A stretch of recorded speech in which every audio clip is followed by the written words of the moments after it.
Mareks no Lapmežciema vakar žūrijas vērtējumā dalīja pirmo vietu ar uzvarētāju Eviju. Puisis nenobijās radikāli mainīt pazīstamo dziesmu ar Dievu meitenes. Arī pēc tam, kad dažas dienas pirms koncerta viņu smagi nokritizēja Arnis Mēdnis. Es uzreiz pateikšu, kas tur sanāks no tā visa. Sanāks no tā visa tā, ka tā ir tāda pietiekama tautā populāra dziesma. Laukos viņu mīlē un cienī.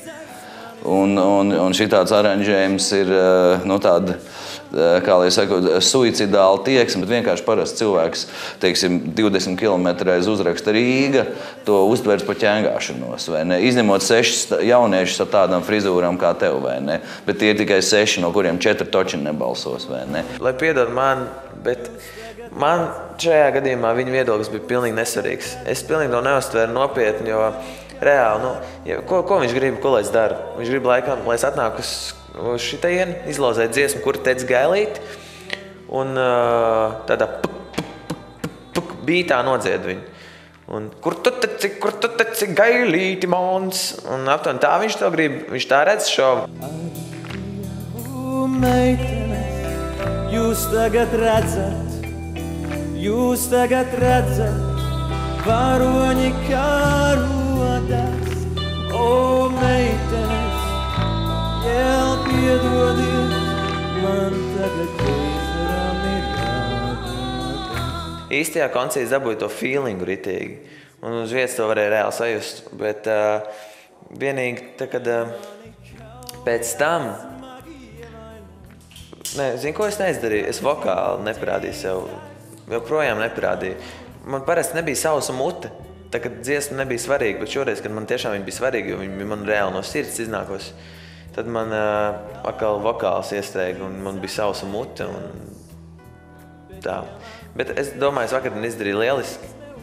Izdarīju tikai vajadzēja. Galvenais, es domāju, ka bija super.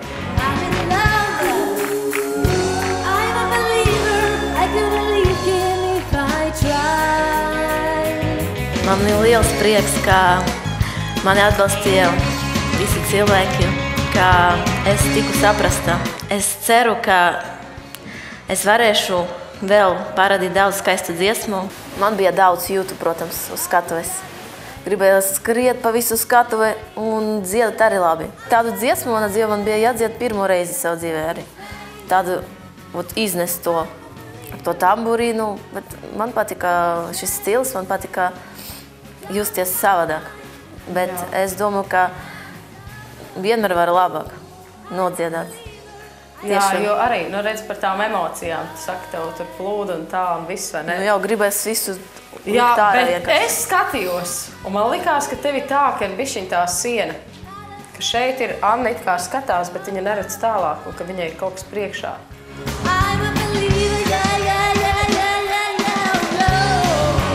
Bija ļoti labi viss izdomāts, un man arī tā kā Jānim likās, ka tu atnāc te pie mums priekšā, mēs pat tev sākām kratīties sprīdzini! Un tu gandrīz uzspridzināji. Un drusciņi pietrūka, jā, bet man patika, un man patīk, ka tev ir tādas ugunīgas acis ir, un es redzēju kaut kādu vienu raidījumu, kas man vēl liekas ļoti simpātisks pie tevīm, ir, ka tu tādi neraksturīgi latviešiem, ko tu jūti, to tu arī saki, un man kaut kā likās, ka tu jūti vairāk karstuma nekā, bišķiņ tu pietaupīji to karstumu, kas bija tajā dziesmā šodien mums parādot, bet kopumā bija ļoti labi. Man, kā to, neliekas, ka Samanta netika novērtēta. Man tā liekas. Jā, man arī. Man liekas, ka viņi bija reāli, nereāls, varētu būt pat spicākā. Man patīk viņas viņai ir tāda dīviska jau sajūta ar uz skatuves. Viņai ir tāds, tas skatiens un viss, ka viņa strādā ar acīm. Jums vajag dzīves acis, ko es arī Man liekas, Samanta vispār te ir vienkārši tāda ritīgā odziņa.